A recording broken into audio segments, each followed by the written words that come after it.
A little bit. We got a good strong connection into Second Life over here. We got a good strong connection in the booth, but we're having a little trouble down here for the panel, which we hope to have in both places at once, and hopefully we'll have that up and running, and so we'll see how that goes. But we're going to go ahead and get started with the session.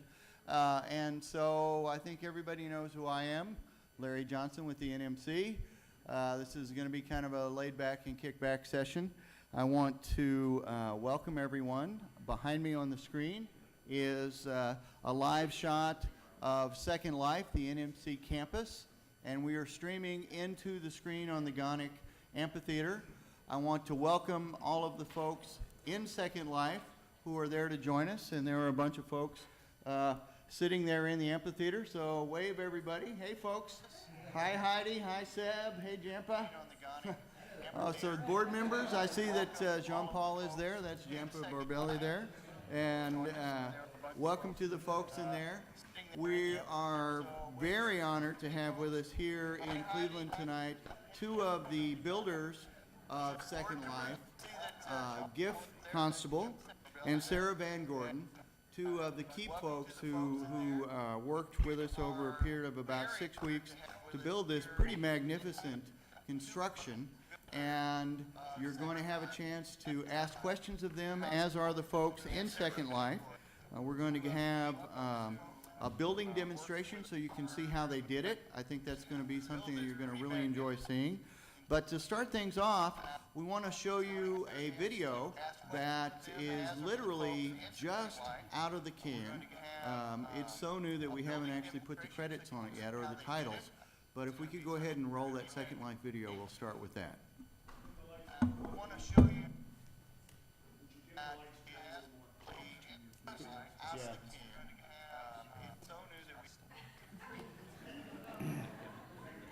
If we could dim the lights a little bit, please. You act like I have controls. The New Media Consortium is an international not-for-profit organization of nearly 200 leading colleges, universities, museums, corporations, and other learning-focused bodies dedicated to pushing the edge of new media and new technology.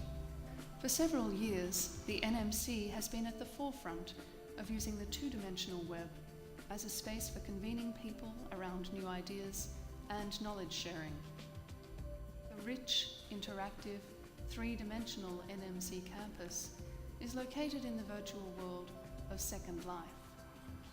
The campus extends the NMC experience into 3D virtual space, providing a space for insightful interaction, collaboration, learning, and experimentation, while encouraging the exploration of the potential of virtual environments.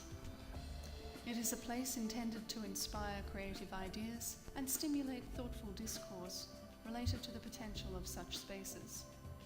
It has been designed to be playful, yet serious at the same time. The campus itself encourages exploration and interaction, and most visitors will find something new on every visit. There are dozens of wonderful little niches and things to discover.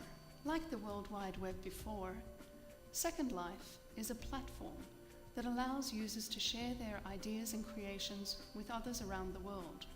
But Second Life extends the internet into a three-dimensional world where visitors can interact in real time in a shared virtual space. 75% of users in a rapidly growing population have contributed content to a world that is 100% user-created. As a place of endless creativity, Second Life provides a richer creative social experience than is available on the 2D web. Unpredictable, emergent behaviors abound in a world where users are given free rein. And many Second Life residents have turned their play environment into their real-world careers. Lindex is a free market currency exchange that enables content creators whose varied skills range from graphic design to software development to sell digital goods for real money. Entrepreneurs in marketing, real estate, and professional services have created professional companies around the platform. A secondary market of contractors has emerged to support entrepreneurial efforts. The NMC campus exists in this virtual universe and is designed both to complement and extend it. The societal and economic aspects of Second Life inform the mission of the campus, which is to demonstrate how rich virtual worlds like Second Life can be put to productive use, solving real-world issues. A variety of meeting spaces facilitate this work and allow the exploration of the human side of working in a 3D virtual environment. The library and museum are experimental spaces.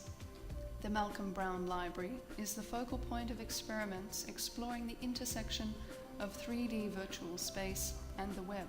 The Aho Gallery and the Constable Room are places where the boundaries between art and representation and between art and derivatives are explored. Originally built to support a series of virtual conversations for the MacArthur Foundation series on digital media and learning. Given the tremendous response it has received, a wide range of activities are now planned for the NMC campus. From large-scale virtual components of real-life events, like the NMC Summer Conference, to events held entirely in Second Life, one possible future of the NMC campus is to be the home for a series of NMC meetings in virtual space. Already underway is a significant use of the space by undergraduate and graduate classes interested in virtual environments, and much more such use is planned. What is most likely, however, just as in all of Second Life, is that the visitors to the NMC campus will find uses for it that we cannot possibly imagine today. To learn more about the NMC's journey into virtual space and to follow along as the project progresses, see the NMC Campus Observer, a blog set up to record not only our insights, but those of other Second Life residents as well.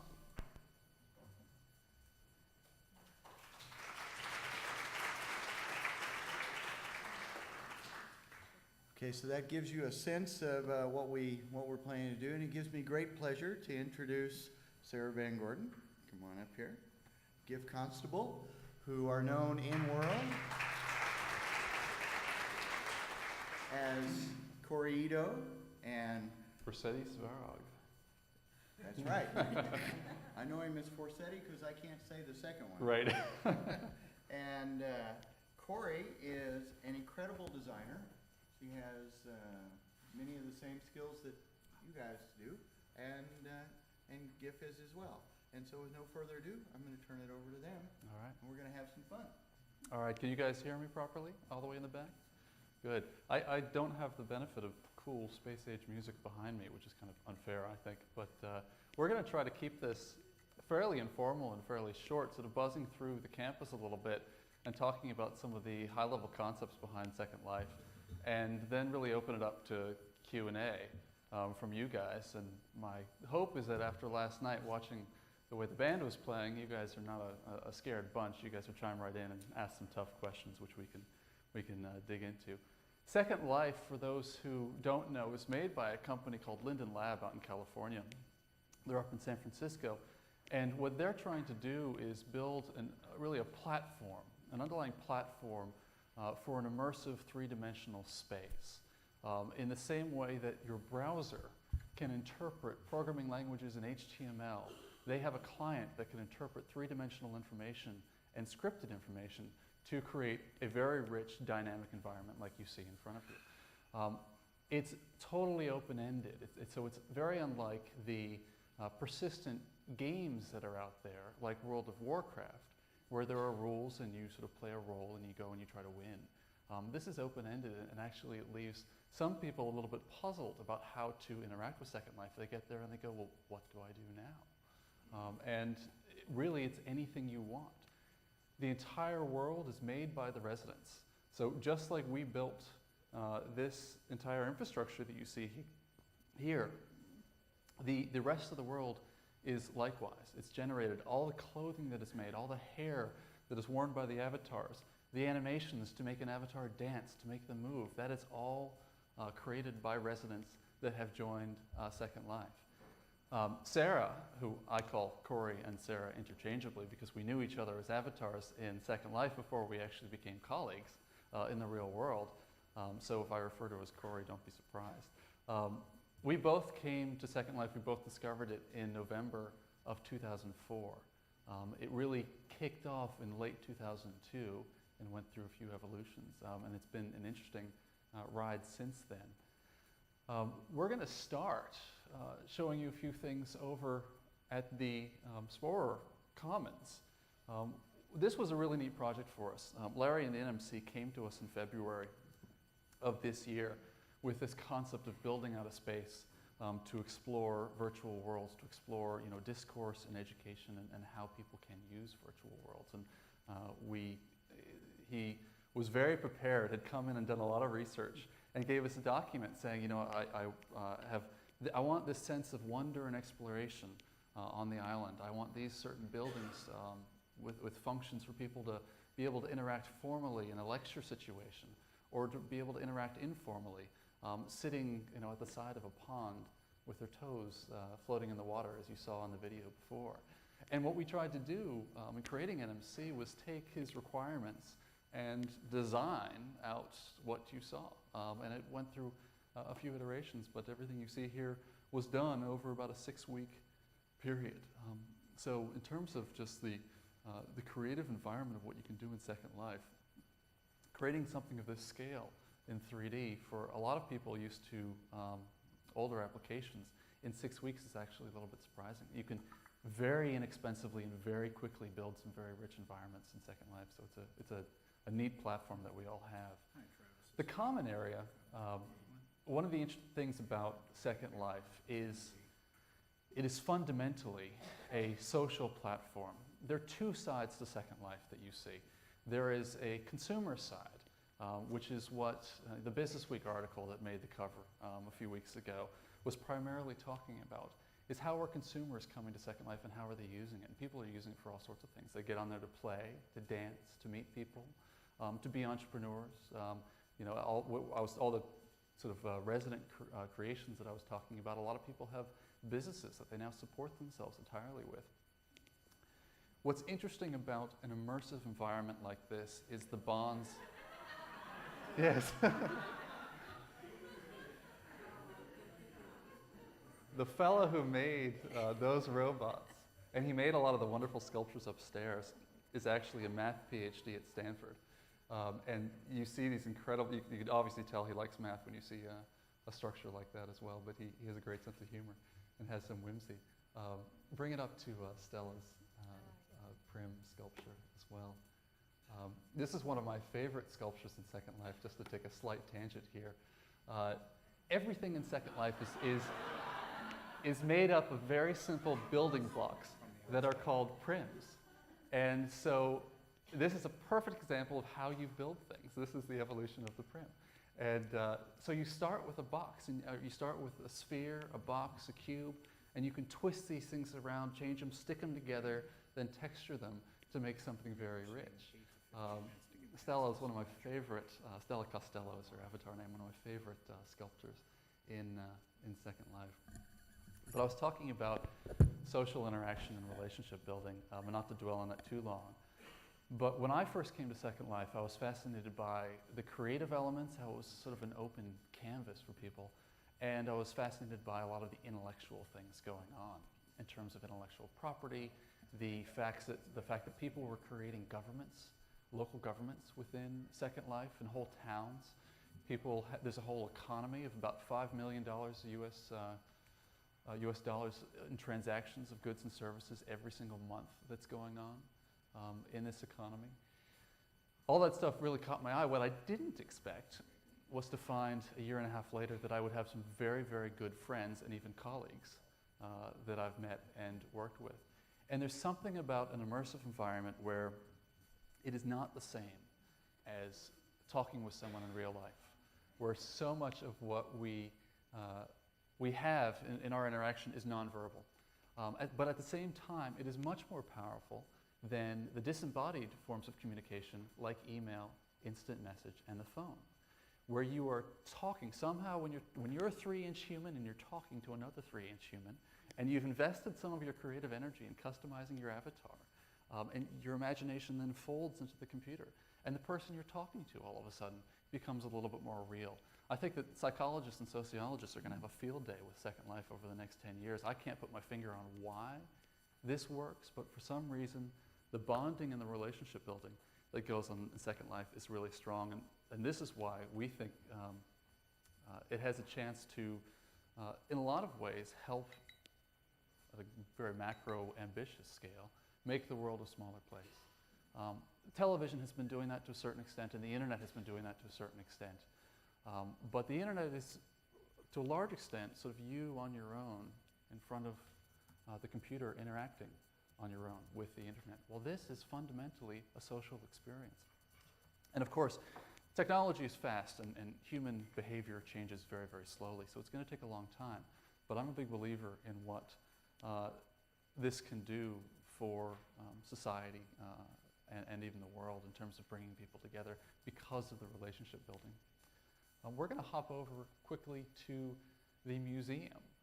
One of the things that really excited me, because I'm a bit of an art freak, is that Larry wanted to build a museum. So I designed this museum. I live in New York City, and so I have the Met and the Guggenheim and the Whitney right next door, and the MoMA. And this was sort of a play off of the Guggenheim, and we were really lucky. I wanted to thank Peter Samus from the SF MoMA for allowing us to take some of the SF MoMA artwork as part of the first exhibition in here.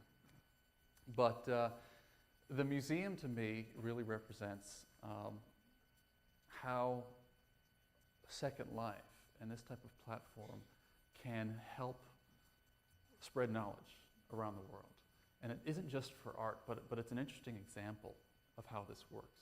What you have with museums around the world is very large collections that people can't see unless they can travel to the actual museum.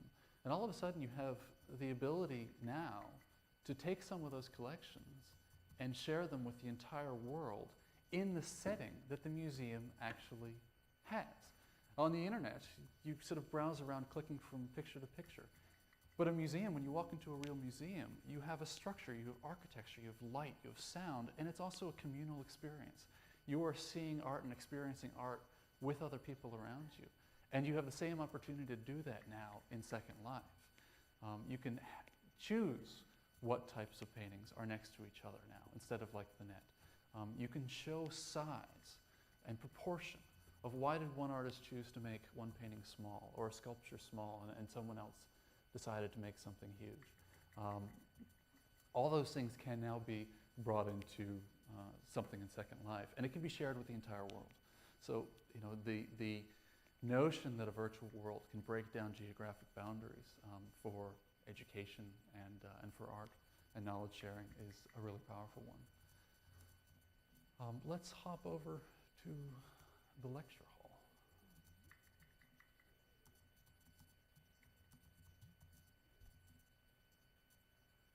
Even we, who have been in Second Life for a little while now, sometimes find it hard to get around. The technology is definitely not 100% in terms of ease of use. You will see when you get into Second Life. Can I get a raise of hands, actually? I meant to do this at the beginning. How many people have been inside Second Life so far? Ooh, great. Cool. Very nice. How many people have had an embarrassing experience with their avatar in Second Life? It's universal. It is, expect to find yourself all of a sudden not wearing your clothes and wondering, oh my God, what just happened? Expect to find yourself with a box in your head. Expect to find yourself, your hair will disappear, or there you go, or you, all of a sudden you realize that you deleted half your house. Our fearless leader here, Larry, deleted half the museum one day, and we had to grab someone from Linden Lab. Thank God we've got some strings to pull in there. To roll back the entire sim to the previous day's recording, because it would have been a little too much work to redo it all. I actually have pictures. It looked pretty cool. The art was still there, just no walls. Yeah. It was a museum without walls. But like anything, like any early technology, there are bumps. So there are some real benefits to using Second Life, but expect to have some bumps. Some of the ease of use is a bit of a hurdle in terms of how you move around, and people find it a little bit clunky at the beginning. You'll get the hang of it, and you'll learn how to zoom in on things quickly and move the camera around quickly, and when to fly and when to walk. It doesn't take very long, but at the beginning, it feels really uncomfortable, and everybody goes through that. So as you're exploring, you know, if you get embarrassed here or you find it a little bit uncomfortable there, everybody goes through it. And it's only going to get easier. Linden Lab is improving the technology all the time. So we are over by the Malcolm B. Brown Library, which is an example of most of the other buildings here we just designed from scratch. This one actually, Larry requested that we model it after the Beinecke Museum on Yale campus. And that was a really fun thing to try to do. Because we couldn't get the light coming through the stone in the same powerful way that you see on Yale campus, we tried to do something else interesting, and we actually tried to bring the building to life a little bit. The colors of the walls will change depending on how many avatars are in a particular place. So if a bunch of people are congregating around a seating area to have a conversation, the tones will get warmer and warmer. It starts gray, and then it gets yellow, and then it gets orange, and then it gets redder and redder. That's just a very small example of how you can make things dynamic. You could be in a building, and as people are saying things, pick up keywords and have the building around them change. All of a sudden, instead of a building, maybe they're sitting on a giant butterfly. The rules, there are no rules. We didn't break too far from the real world in a lot of the sim here, but you really can go anywhere you want. There are no physics. You don't need to have roofs. There's no weather. It's wherever your imagination can take you. These are some of the books that NMC has done that they brought in. Let's hop up to the sandbox. I don't want to run too long. We're going to talk really quickly about building rather than some of the more theoretical stuff about Second Life, which we can get into if you guys have questions about. Happy to drill into those. Yesterday I had some very interesting conversations about Second Life and sort of all the issues around it in terms of intellectual property issues and policy, and that could all be quite fascinating. But for a second, we're going to talk about building. So we have a little ride that takes you up to the sandbox. What you see in front of you are the core building blocks that you have to work with. And there's two elements to any build. Well, there's more, but there's really three elements to any build. One is the 3D information. The 3D structures are built off of these little components called prims. Every building block is called a prim. And these are the core pieces that you have to work with. What you can do with these is hollow them, twist them, cut them, change them in lots of different ways to make even more shapes. And then you combine them together to make even more complex shapes. So here is an example of a line of boxes that go from zero hollow to fully hollow. And then the lighter blue line goes from a prim that is not cut to fully cut. And the pink one is where you're twisting the prim, and the last one is where you're actually tapering the prim. Just to give you an example of how this works. Think about 3D objects in Second Life like an alphabet. You need to understand the basic underlying letters that you have to work with. Then you can form words, and then you can form books, very complex books like NMC here. There's a place in Second Life called the Ivory Tower of Prims, where all of us have gone to learn. And what it does is it has example after example, just like this, of what are the different permutations of prims that you can get. And then a few practical examples of how you put things together. The second component of building is texturing. You can create textures in Photoshop, you can create textures in PaintShop Pro, in GIMP. You need to load them either as a TGA file or as a JPEG file. If you want to have transparency so that part of it is actually invisible in the world, then it needs to be a TGA file. But textures are what change a mediocre build into a magical build. The campus that you see around you is so rich. It's the 3D information of those buildings is kind of interesting, but it's the textures, in my opinion, that really bring it to life.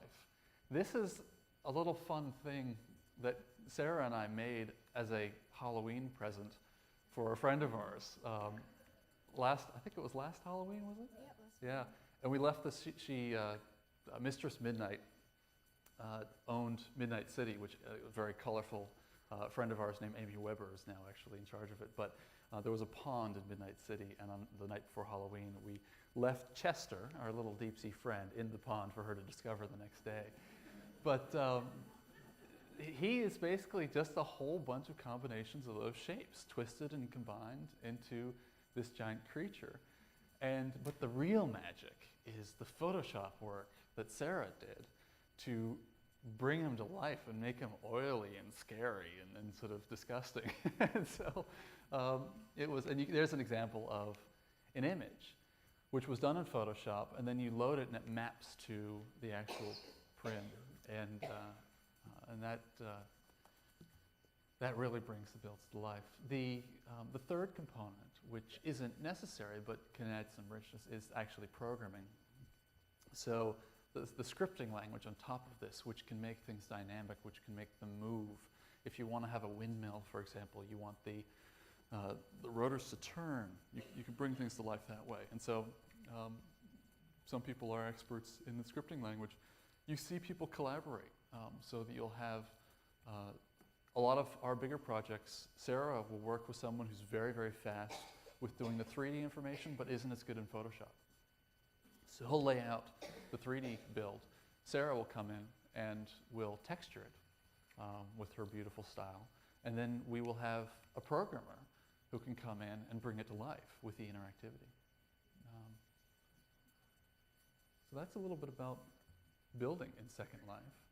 There's lots of different places we could take this conversation, but I'd really prefer to open it up to the floor. And you're... That's Cyprian, Alan, was by the way. this who you were blogging about on the Campus Observer? Yeah, okay. Yeah, that's Cyprian.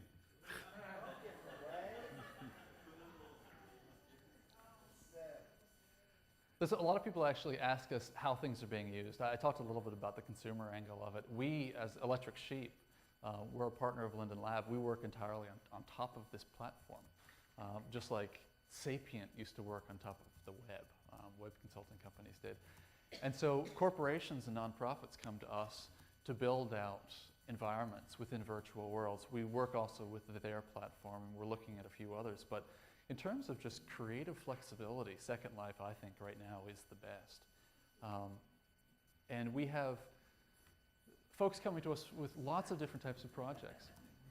We have a big music label that wants to have concerts within Second Life, so that, if they've got a big band, if you can't get to Madison Square Garden to see them, you're out of luck. Or maybe you'll catch it on pay-per-view a later time.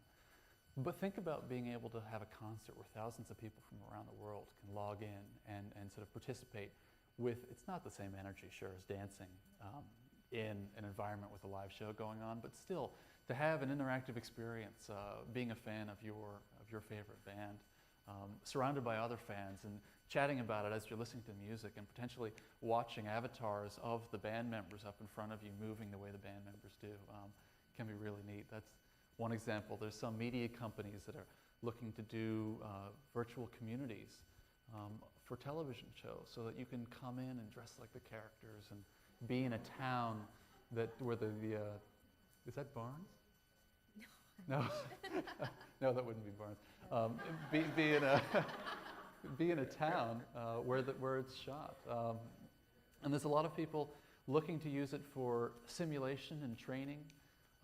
We had one group, an educational group, that wanted to run their students through a simulation of I think in particular they were training people in the automotive industry, and so how to deal with difficult customers that come into a dealership, and to run a simulation where you actually build a replica of the dealership and have some avatars come in and be a pain in the butt, and see how people react to it, and then sit there and talk to them about, okay, how did you handle that, and then run through a scenario again. And there's lots of different ways this can be used. There you go.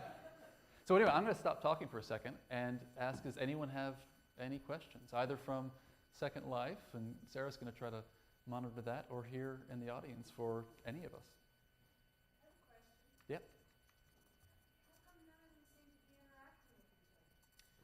That's because I had not busy on my avatar, which meant that I wasn't going to get any instant messages while I was doing the tour, things like that, and it blocks out the local chat as well. I just took that off, so you'll start seeing people start to talk now on my screen. Who else is there that we know right now? Well, Larry's there, I can see.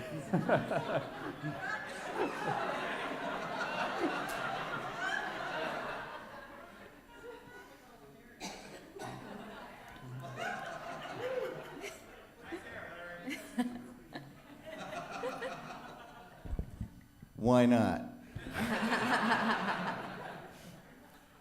You know, one of the things that struck me about Second Life was that people invest an awful amount of time in their avatars. And you meet people and they literally do spend hours and hours and weeks. Months even, investing time and thought. And, you know, we talk about my avatar. My wife actually, Lupita, where are you? Okay. Lupita advised me on my avatar for many hours. The eye color, the hair, the buff. And that's the best you came up with? You know, she likes it. Yeah. Okay, you know. Sorry, Lupita. Is that the best that I came up with? If I can make her happy with my avatar, that's good all enough that for matters. me. And you know, but there are folks, you can actually tell the age of, you talk about people's age in world. I started in Second Life in January, so I'm about 6 months old, which is actually, in this room, pretty old. Right. But you can tell someone's age in Second Life by their avatar, just by you look at their avatar and you know, their clothes, their skin, their hair, and how sophisticated all that is, tells you a whole lot about how long they've been in Second Life, because people spend a lot of time developing that alter ego. And in fact, several people that I've met have more than one.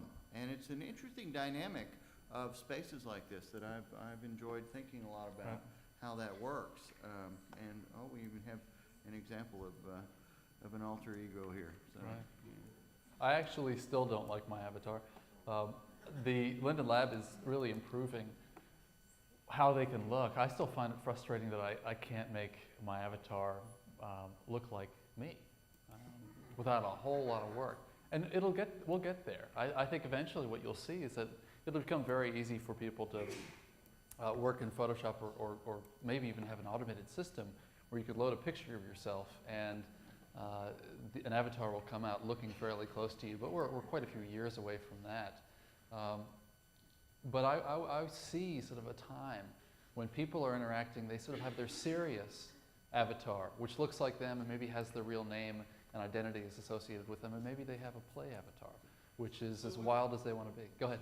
What is the underlying reason why, in fact, you continue to use handles rather than names, real names? I know you can get away with the first part, Right. but is there a reason that you or Lyndon basically have chosen to continue? Everyone here is saying, so who are my friends? Who do we know who's in this space? Right. Of course, if you hang out there, you recognize Right. those. Why not just essentially allow for the sort of real world to meet the screen world? Right. Well, identity is definitely a big issue. One of the reasons why is just technically, Linden Lab has a shorter list. You have to choose from a list of last names. And because you can't have your last name right now, and I'm not sure when they may move beyond that. I agree with you that eventually they should move beyond that. But if you can't have your last name, then are you going to have your first name? I think that a lot of people, when they're starting to explore an environment like this, you know, we build some closed environments like the NMC here, which is sort of a safe place within Second Life. There's a lot of Second Life that is a little bit wild and hairy, as anyone who's been in there knows. There's, like the early days of the internet, entertainment, porn, all of that exists within Second Life as well. And some people act very, very strange. Part of that is driven by anonymity. I think that a lot of people, when they first come to a platform like this, actually like the safety of not being themselves, not having to worry about doing something embarrassing and having that reflect on who they are.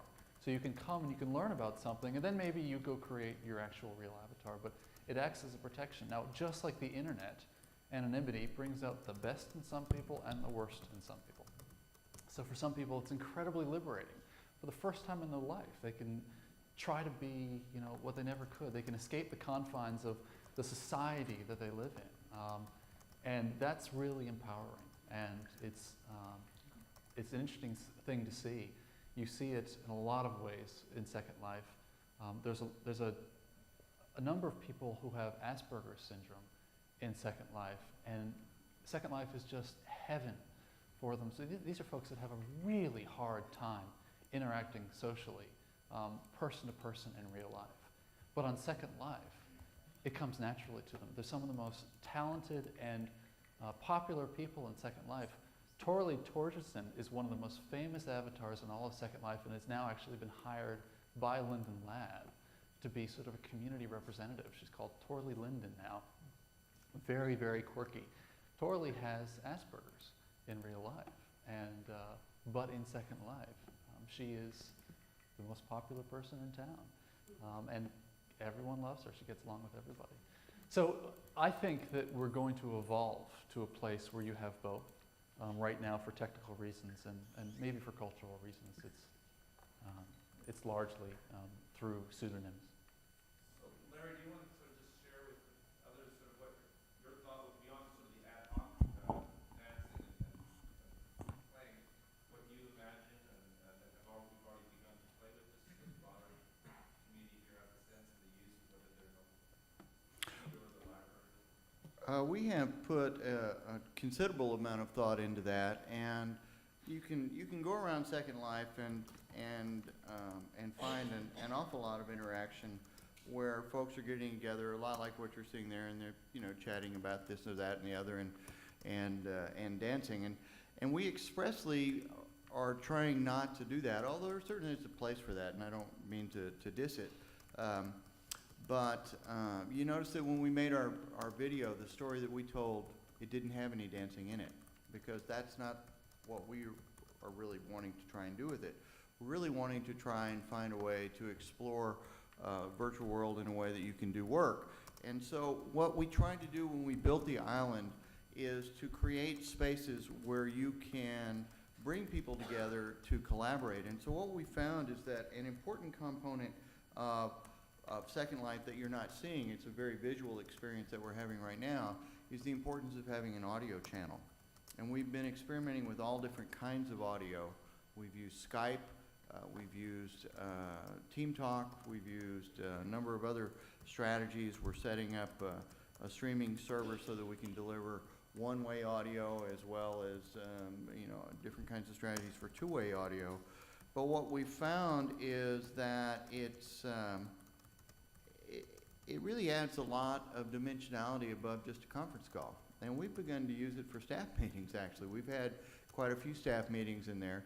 And certainly when we did the project, we had all of the planning meetings were in there, and certainly they made sense in there because it was about planning this.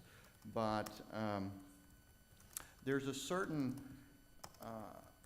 aspect of it that by placing your avatar in there, particularly in the sense that people invest a lot of themselves in these avatars, and so when you put your avatar in the proximity of another avatar, you actually feel like you're kind of with that person, even to the point that your avatar has a personal space around it, so that if you bump into somebody's avatar, you say, "Excuse me," and it's funny if you're in a work context. And no, I'm not going to tell the story. She's laughing. If you're in a work context,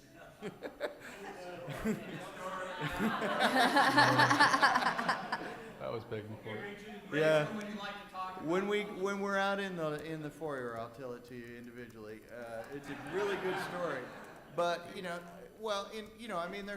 are behaviors that are work appropriate and work inappropriate, and.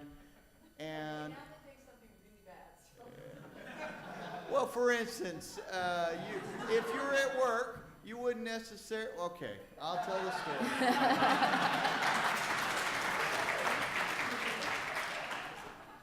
Let's go. Could you show me a pose ball? I certainly can. Yeah. Take me to a pose ball. All right, we're going And to go. there are these devices that we place all over the island called pose balls, and we put them around expressly to make people feel comfortable. And you click on them, and it will animate your avatar and cause it to do different things. Well, this is really nice too, because you can literally just splat yourself on the island and you won't die. Or if you're like me, you can get a parachute and you can skydive to the island, which is kind of fun too. But the pose balls, we use them all over the island so that people can click on them and park their avatar. And you saw them in the video, the people that were sitting there dangling their feet in the water. We have those all over the place. We have some that will allow you to swim in these inner tubes that are here. Okay, those right there would be fine. Yeah, that's a good one. You sit on the lily pad. So you can sit on the lily pad and dangle your feet in the water. And we've got these all over the place. There's dozens and dozens and dozens about them. And Rachel and I were out exploring another island as we were designing this one. And we were on the phone talking and walking around, and we found these pose balls on this place. And there was one like this, and so I sat down. I was dangling my feet in the water, and I'm saying, "Oh, come sit over here," you know. And so she did, and it was kind of a nuzzling pose ball.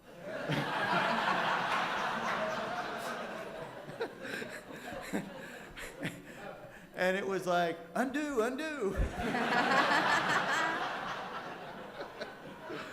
Because it was work inappropriate, you know what I mean? And it was striking in that way that, you know, your avatar has a personal space, and that was a light bulb came off in my head, and it was like, you can use that to make people feel comfortable as well as uncomfortable. Yep. Yeah, and the second one may even be more interesting, but the first one was the one I was interested in making people feel comfortable. And so that you could bring them together, and we actually, you know, refer to it, you can park them, but actually what it is, you make them feel comfortable by putting them in places where they can sit their avatar down, and they don't have to really focus on anything, but their avatar looks very comfortable. For example, you know, riding in the gondola or something like that, and that allows then the conversation to just flow kind of easily. And so we have all kinds of spaces like that where you can have conversations in groups of 2, groups of 3, groups of 5, groups of 8. It's actually engineered for this. Groups of 10, groups of 12, groups of 20, groups of 32. The amphitheater will hold 60 sitting down, 72 standing up. We have the ballroom, which will hold 100. And so there are literally meeting spaces for all these different size groups. And we've been doing experiments with which size groups seem to work the best. And the sweet spot actually seems to be groups of between 2 and 25. You know, really, really big groups, it gets to be more like watching a video. But when you have groups smaller than 25, you can actually really have some interaction. And so we've been using the island to experiment with how do you actually collaborate and do real work in these spaces. It's not just about dancing. And then the classes that we've been bringing in here are actually looking at it from that perspective as well. And that gets to be very interesting when you look at it from that perspective. And what we're hoping is that as tools, open source tools like Croquet and other tools, as they develop to the point where they're as sophisticated and as developed as this is, that we'll have then the social kinds of understandings around these tools ready to go at the same time. That's our hope. That's what we're trying to put together. We need your help to do that. Right. So that's a long answer to your question, Lynn. I would agree that the group dynamics within a virtual world are very similar to what you have in the real world, where if you get too many people, the noise level of the conversation, basically your brain starts to tune it out, and then you start focusing on the 3 or 4 people around you. Well, if you're in a group of 15, you could probably manage all 15 people. The same thing goes with text chat. If you're actually not speaking in Ventrilo or Skype, but you're actually involved in a text chat group, once you start getting above 20 people, your brain starts to have a hard time following the thread of the conversation. Other questions? Yeah? Is there, or could it be designed a post board or a bulletin board so that when groups are there meeting, be it 2 or 20 people, that we could be notified that it is a group together and not just a bunch of avatars that have come there trying to find friends? I know I've bumped into a couple of meetings and somebody else would say, we're in a meeting. I was like,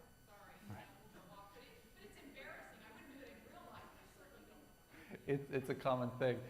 And Sarah and I interact, we have this issue all the time when we're in there working because we're working there now. And people, want to interrupt us and bug us because we also interact in here socially after work as well. And, one of the things you can do is set up calendars, web calendars, to schedule meetings in certain locations. You could build things in worlds. We could, set up a structure in the boardroom or in the lecture hall, which basically is a sign, and you click it that says "class in progress." So if someone walks there, it wasn't in the original design, but it's totally doable. Yeah, good idea. Yeah. There. Could you show us a little bit about how you can bring content into the teaching environment? And in particular, could you also, in that same vein, talk a little bit about streaming media as one of the content pieces? Because we've Right. seen them up on some of the video walls. Right. The way, when you bring video and music into Second Life, that's attached to the land, which is a little bit unfortunate right now. I'd love you to be able to, have a video screen with your avatar that you can walk around, and no matter where you go, it's playing your jukebox or it's playing your movie, but that's not feasible right now. What it's essentially doing is you're giving it a URL to something that's streaming out in the web, and it opens up, if it's video, it opens up a window within Second Life, just like you have a window of QuickTime in your browser, but it appears here and it plays. You haven't actually loaded the movie into Second Life. You haven't loaded the music into Second Life. It's connecting to a streaming server on the web. What you do load, however, is textures. All the images and pictures that you see. That blue screen there, that's an image that Corey built in Photoshop with multiple layers, flattened it out into a TGA file, and then brought it back in. And when it comes into Second Life, if you want to get technical for a second, it gets converted with the JPEG 2000 compression formula, which is why a lot of people do use Targa, so it comes in as high quality as possible, then it gets compressed to a smaller file. One of the things to think about when you're building is the size of your textures. Lag is an important factor. The number of prims, the type of prims, and the complexity of your prims can affect people's frame rate when they're interacting in Second Life. And the size of your textures can also impact people's experience as well. So one of the things we try to do is optimize. You try to use the smallest texture that you can for the particular purpose. Now there are times when you need to have a big texture because you want it very crisp and very focused. But if it's just a wall, for example, that's sort of in the background, you can really shrink it down so it's 128 pixels by 128 pixels and load that in instead. Is that answering your question, or you? Yeah, Wendy had a question, and then I'm sensitive to the fact that we promised a beer bash to this part. And so why don't we take Wendy's question, maybe one more, and then we'll move out to the foyer where we can continue this more informally. We have a big plasma screen set up there, and we can have questions actually right up next to it, and we'll continue it out there. So Wendy. Well, first of all, I want to say that this is magnificent. Thank you. Thank you. I kept going in as it was being built. It was just incredible to watch this thing. And you just showed, Corey, you just showed flowers. Yes. Right. Those are pictures that you were putting on something? Yep. Oh, yeah. What happened was I found a pretty decent source image on the web of these flowers, cropped them out, duplicated them, tinted them, set it in as an alpha, saved it as a Targa 32-bit, and imported it, and then applied it to a prim. Everyone understand that? Make a lot of sense? Within Photoshop, for those of you who Photoshop, alpha channel is a particular type of channel when it comes into Second Life. That's what tells Second Life that it should be invisible. That's why it's not a flower on a white background, but it actually is just the flowers themselves. View of it, though. Right. Let me show you. That's because show the prims itself. Yep. And It's too crisscrossed. So actually, as you pan around, it looks like it's three-dimensional.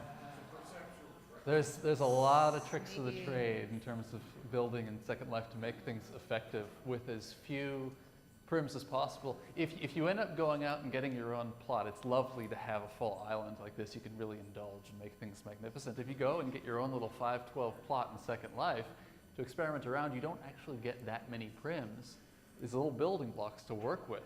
And so you have to really think about how you can make the coolest thing that you want in the fewest possible pieces.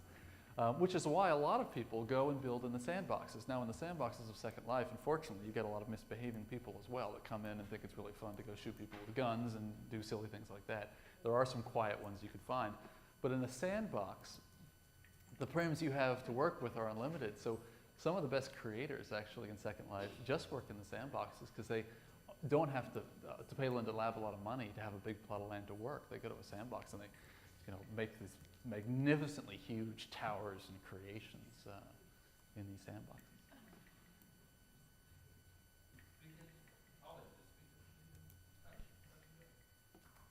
If you and I were talking last night, I can't do any of this in Second Life, but I was exploring because I was interested in the ideas and the reality sort of check, I guess, what I want to say that you and I were discussing last night is I found myself worried about me when I wasn't there, and so Rachel gave me the location of a place that's safe, and I can only, most of the time when I'm doing this, it's after my son goes to bed, so it's 10 o'clock to 1 o'clock at night where I meet very strange people in Canada. Which you will do in Second Life. So Rachel gave me a safe place, and when I leave Second Life at night, I take her to the safe place and I sit her down where I know nobody's going to find her. And I find myself worrying about her. And then you gave me this sort of ultimate scenario that you also take your avatar to some place where you know you're going to remember where you are. When you get there again, you'll know where you are. Right.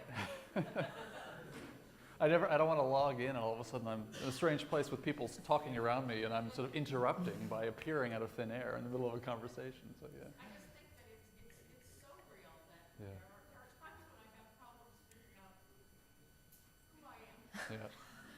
When I Great. first started, I thought it was very important for me to have a house and a bed that my avatar could go and lay down in before I logged out. Like she was just going to be sleeping there until I came back the next day and she'd wake up. Yeah, it took a little while for me to kind of get out of it. Probably about a year before I really got out of that habit. And I had a situation where Rachel actually let me visit the campus while it was being built, and I hadn't been back, and then you had the opening. And when I came back, I was inside one of your mountains. Right. I remember that. I'm not sure how that happened still, but I'm glad we got you out.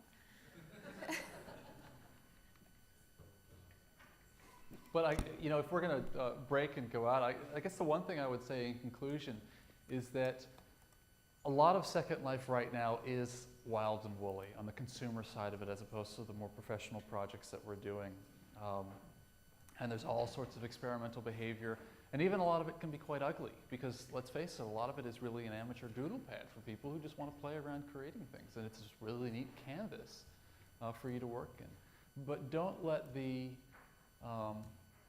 that side of it put you off because there's a lot of potential here to work with people, to break through geographic barriers, to experiment with using something like this as a sort of a next generation WebEx for professional purposes or using it for educational things to demonstrate the physics of how a ball travels in an arc or to do distance learning or to have a conference if you've got curators in museums around the country that want to get together to have a conversation, to bring people into one place and feel like you're actually together if you can't be in the same room. There's a lot of serious applications that can be done on top of Second Life, as well as the play side of it, and I encourage you all to explore more.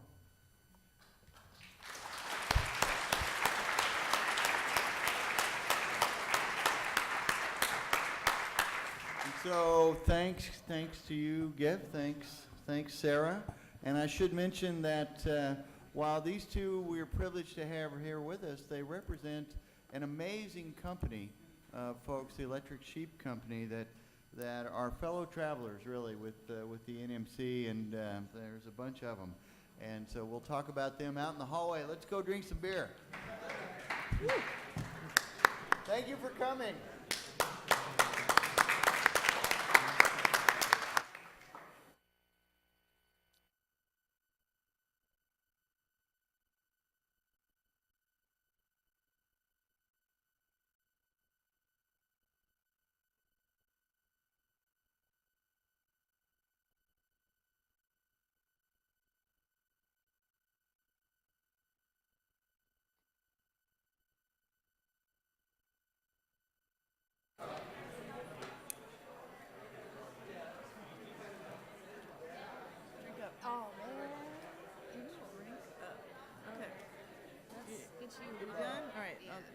put it in standby, otherwise it has connections later.